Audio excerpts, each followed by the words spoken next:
Welcome back to FundIndieFilms. Today we have Brick Maier here working on a project called Tabletop Moviemaking Studio. He has just passed $9,744 out of his $8,500 goal, so he is officially successful with 31 days to go. And he's got a really cool project here that is made to help make it easier for people to really learn how to tell stories and do so in a much easier environment that doesn't have all those logistics and all that just lets you focus on telling a story. All right, Brick, would you like to talk about what your project is? Sure. Well, you did a great job introducing it. There's a very good summary of some of the main things I say when I'm introducing it. But yeah, the Tabletop Moviemaking Studio is it's a self-contained kit that's designed to have everything you need to begin making a kind of a puppet-based diorama world movie very quickly, provided that the person has some kind of smartphone or tablet around their house that they can kind of set in this little cradle and aim it at this little world, and then really within minutes they can be up and running with some kind of story in their head. Yeah, very cool. I remember when I was much younger that Lego had this thing that they offered with Steven Spielberg branding and all that on that, and it kind of had some backdrops and a few filmmaking Lego pieces, and it came with a webcam and some software to edit things with, and that really helped sort of get me into filmmaking and telling stories, and each time I'd make a little film, it'd get bigger and bigger until there was, I think, one was 2 hours long.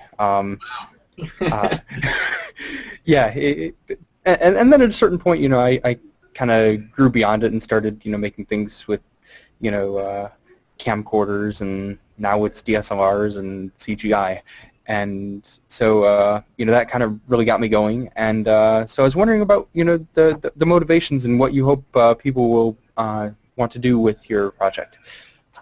Yeah, well, the original motivation was similar to what you described. I had enthusiasm for making movies, and we really kind of just started goofing around with my high school friends, and we had a kind of a video production class, and we were able to just kind of copy.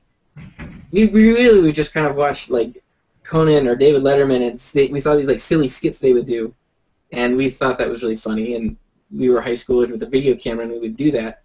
And then that kind of went away. And then I went to college and didn't focus on things.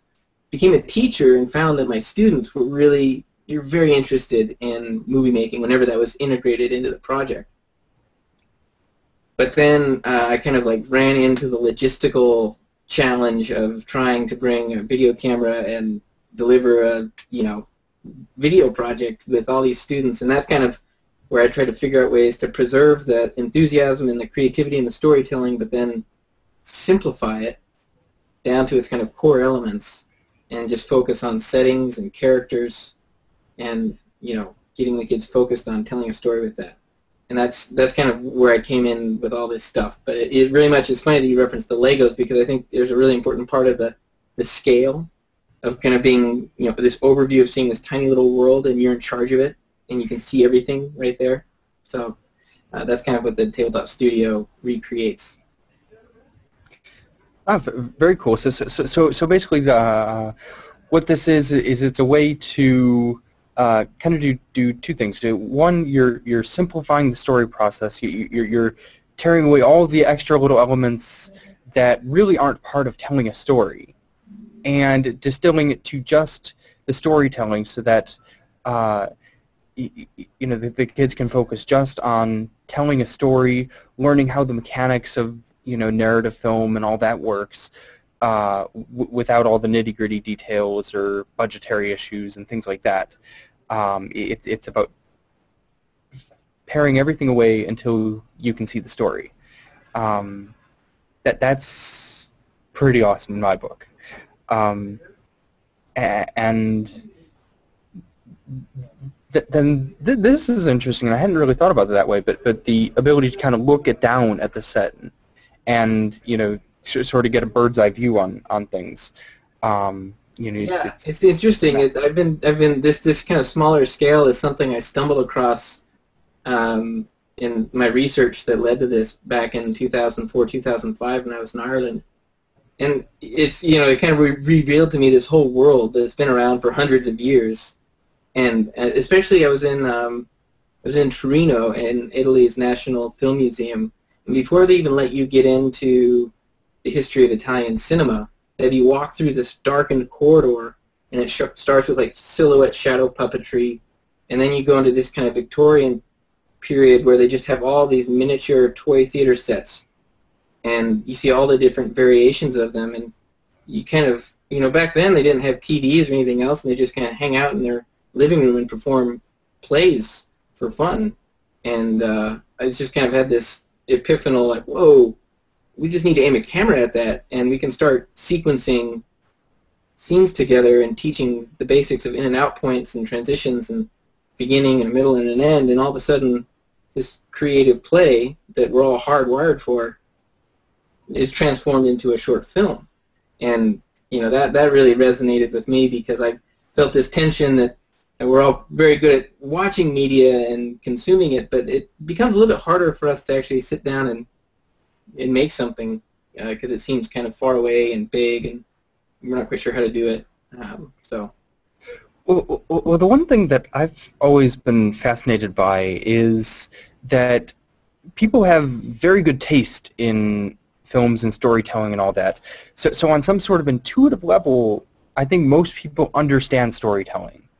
But there's this disconnect between that intuition and being able to kind of think about the pieces and put them into a whole bit by bit. That, kind of means that, your actual ability to make what you like, it kind of lags a little bit. But then you keep doing it, and with practice, you can kind of really get a good idea for, how a series of camera angles can lead to a scene, how, writing flows, pacing, things like that. Mm-hmm. Yeah, it's interesting. I think all of those things occur naturally when kids are working with this on a small scale. My main goal in this, whenever I introduce this to, with 9, 10, 12, 15-year-olds, they vary in age range, but the main thing, if they're just starting out, I just want them to kind of dive in without too much vocabulary for filmmaking and just make something. And I've had different workshops where I work with the same group over 6 weeks or something like that.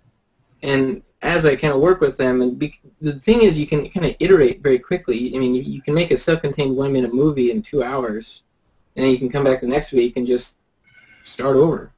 And it's at that point where I can start to say, last week you made your scene was kind of ad-libbed, and it was one take, and it seemed to kind of go on for a while. And it was hard for me to, as the viewer, to know who was talking and who to follow, and then I can start introducing like cutaways to a medium shot and starting to build things together. And I think you're right. We don't. It's not intuitive to think about all the different parts of filmmaking, even though we watch it all the time. And if you sit and you just watch anything on TV, a sitcom or anything, or a film, you'll see all of that happening right away.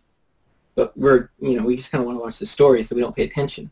But this kit is kind of a natural way to introduce that, just by doing. You don't need a big film theory book. You just kind of make a bunch of these and figure out what works. Yeah, that was actually the funny thing, is having played with a set like that for such a long period of time. When I finally looked at film theory books, I was like, I know all this, I just don't know the names. Yeah. And it's just kind of by the practice in that, real quick iteration. You can set up the character and figure out, oh, where do I want them in the shot, and oh, if I cut these together in this way, it does that. And then 3 days later, when you're kind of halfway between sessions of making something, you'll be watching a show and you'll be like, that's what they're doing. And by doing it, that means when you watch something, you're noticing what other people are doing finally, because you're thinking about the process of it. Yeah. And So I think that's really quick, really interesting what you're talking about with the really quick iteration process.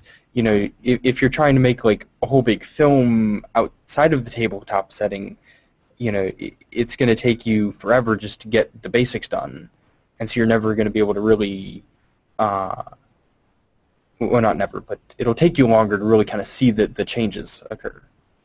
Yeah, and I think, you know, the primary, when I first developed this, I was really reaching out to teachers because I wanted to introduce movie making as a way to help pair with the writing process and build narrative literacy, you know, like writing literacy with media literacy, and also building in some technology skills with media authoring. So there's all sorts of great things happening. But a lot of teachers, and myself included, when we would try video projects, they had kind of a month to 6 week to 8 week, you know, time span, and that's really short for a short film. I mean, just if you're thinking about trying to do anything like that, but it makes it hard, and there's kind of an attrition, or kind of like well, it didn't happen this week. It keeps not happening, and again, just trying to simplify it, strip things down, and kind of take away the I don't know if this is the right word, but the preciousness of filmmakers who tend to be very, I mean, we're like creative people, and we're self-conscious, and we want to share an idea, but we want you to like it, but we don't want criticism. We want it, you know, we're finicky, and you know, let that develop later on in life. But if kids are just having their first introduction to it, just have them come in with just tell stories, have them be goofy, and you know, make some more, and just that's kind of the whole motto, and let kind of the seriousness of film sink in as it becomes more of a part of, you know, it's like, wow, I really do want to do this. Then they can kind of look and take it more seriously. But I don't know, I like to keep it kind of, the nature of tabletop movie making is they tend to be fairly silly, but they can be serious. Yeah, and storytelling should always be fun. I mean, even if you're serious about it, it should be fun. Yeah. But yeah, so how did you go about, you know, you had this sort of epiphany that you realized, oh, you know, tabletop movie making, and how did you go about the process of you know, really going from just having that idea to sort of designing it, and you know, getting sort of the idea for how it should work, and so on?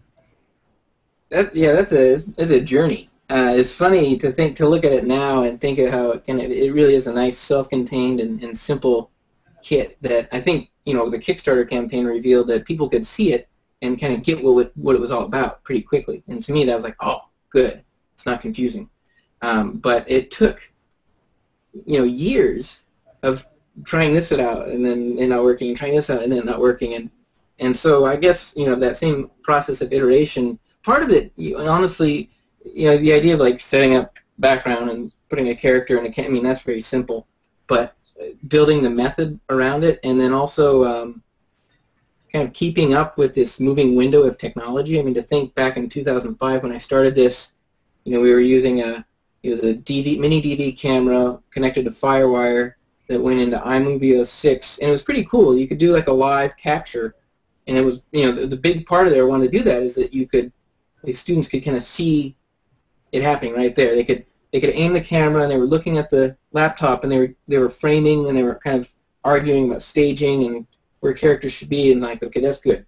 But then, you know, the FireWire kind of fell away, and then, you know, DV kind of disappeared, and it became an SD video camera, and then that changed the workflow. You know, so I was kind of trying to always kind of mold the thing into an easy process, and then, like, I don't know, when did the iPad come out? Like a couple of years ago, but you know, the first one didn't have a camera, and I was like, oh, you know, like for me, I was like, I don't get it. Why isn't there a camera here? And then like someone did a teardown, and they saw that there's actually a hole. I mean, like, anyway, now it has a camera, and I just saw like this is the thing. This is the device that kind of does it all in one, where you shoot, edit, and share. Like, you don't have cables, you don't have tapes, it just, you know, and that's kind of what really accelerated the development of this kit, because I had the concept working for 4 years and had a product out there, but I knew that in order to kind of integrate the iPad, just things had to shift around. And yeah, so once I kind of went through all the different figuring out how to hold the iPad, or the iPhone, or the Android tablet, or whatever. I keep saying iPad, but obviously the stand holds an Android tablet too, so it's not. I don't care which one. But once I figured all that out, it kind of snowballed pretty quickly, and kind of that 4 or 5 years of expertise that I had developed with the method was able to kind of come together pretty quickly. So, but even then, it was 6 months of me testing out different prototypes with kids on Saturdays and seeing what worked and what didn't, and watching things break, and just like testing stuff. So I don't know. That was kind of me just being a product designer, I guess, and figuring out what worked and what didn't. It seems like a case of the right time for this to happen, and then a lot of hard work to sort of tweak it to be just right. Yeah, timing is everything, and I think right now I feel pretty good about bringing this out and sharing it with people who want to make movies. Yeah, that is awesome. I know in the sort of professional indie film world, 2008 was really the year that a lot of things changed, and it was again that new type of camera technology. The professional still photography cameras, which take beautiful pictures, started having movie modes, and suddenly filmmakers could get that Hollywood sort of look to it, and now you're starting to see an explosion of stuff that really does look professional and good, because it's the right time, and then that has other opportunities for people, but that's quite interesting. So a big part of your workflow is that whole tablet thing, where you can see a big image of what you have, and you sort of frame it sort of really a hands-on approach. What's really interesting is the scale of it all. I can kind of aim it down here. It's hard to see, but if you turn it on, I don't know if this even works in your Hangout, but and you kind of turn the camera on. I don't know if you can see that. I wish I could zoom in, but that scale thing that you're talking about, it's kind of remarkable, because this whatever 9-inch frame is almost the same proportion as the screen, and so you get this kind of the tablet kind of just becomes a window, and it's really big on the screen, and so it's perfect for being able to I don't know, the tablet doesn't make sense, but I can maybe use the webcam here. Yes, do that. So you can kind of see, as you bring it in, I kind of this guy was clipped in to kind of be framed as an over-the-shoulder shot. And I don't know, I kind of start. Where does he go? There's something. Yeah.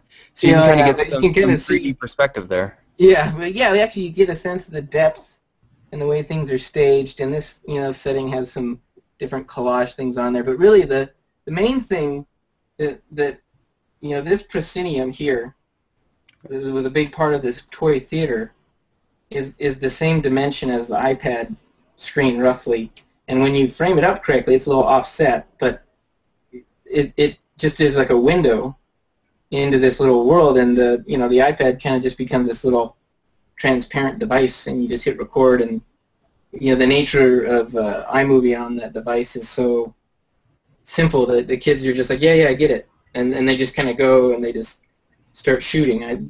I've learned that I kind of have to kind of provide some guidelines in the 2-hour workshops, just so the kids don't kind of try and take out too big of a production in 2 hours, but it's just a sign of enthusiasm, I guess.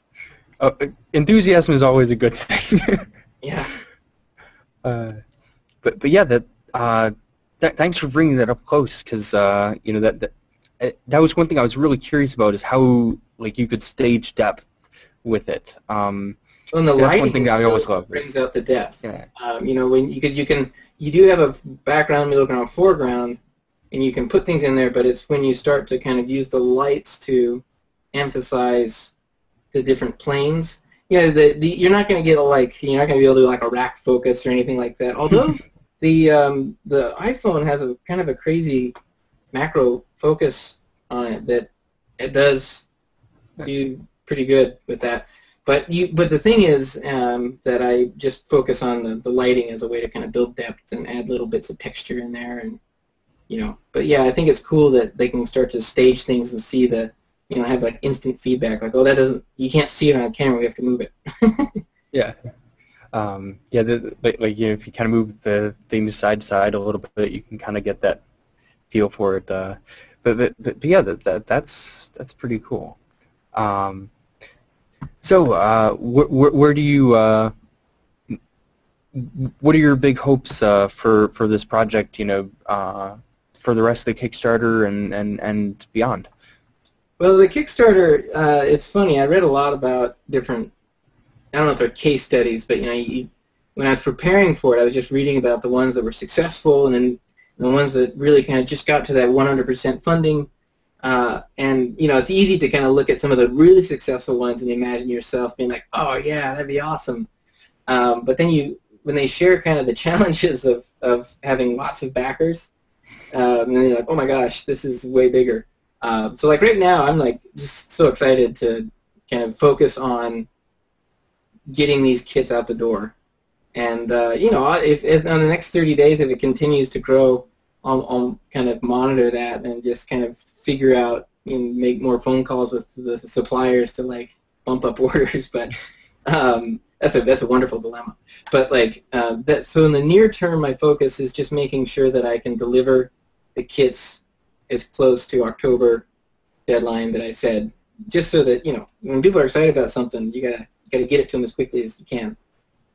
After the Kickstarter campaign finishes, I'd really like to start focusing on working with schools and trying to get some of these kits into schools, because there's a big trend right now in education to get iPads in the schools, and they do so many different things with the apps. But what I developed, it kind of fundamentally is a different way to interact with the iPad, and you're interacting with the real world through the camera, and iPads tend to be focused on apps. And so I feel like this is, in terms of timing, it's also great for introducing a new way to kind of bring back a bit of art and craft and creativity, cutting with scissors and gluing, and all these kind of tangible, tactile, real-world things that, I think are important. We learn with our hands and our eyes spatially, and so I'd like the idea that we can use this new wonderful device to kind of act as a bridge between that tangible real world and then using the camera to import it into a digital story. So I think I'm going to reach out to schools. Yeah, and I don't know.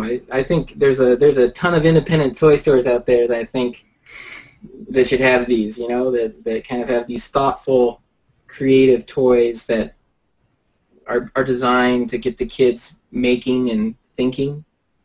Yes. That's kind of the big thing, and I think the really great thing about the Kickstarter is the enthusiasm I've received from the backers who kind of get that. And I know that Kickstarter is a self-selecting community that are kind of early adopters and creative, they endorse creativity. That's why they're there. But I want to kind of bring this to more people and say that this is a great way to spend 2 hours on a Saturday or a Sunday if it's rainy outside, and you can't go out and play out in the park, or instead of watching TV, let's just make a movie. Those are I think I'm figuring out ways to reach out to parents and toy stores and introduce this new way to think about using an iPad. That's going to take a lot of time in the next kind of 6 months. So. Okay. Very cool. Thank you for the interview here. Please check out the Kickstarter campaign, Tabletop Moviemaking Studio, and thank you for your time.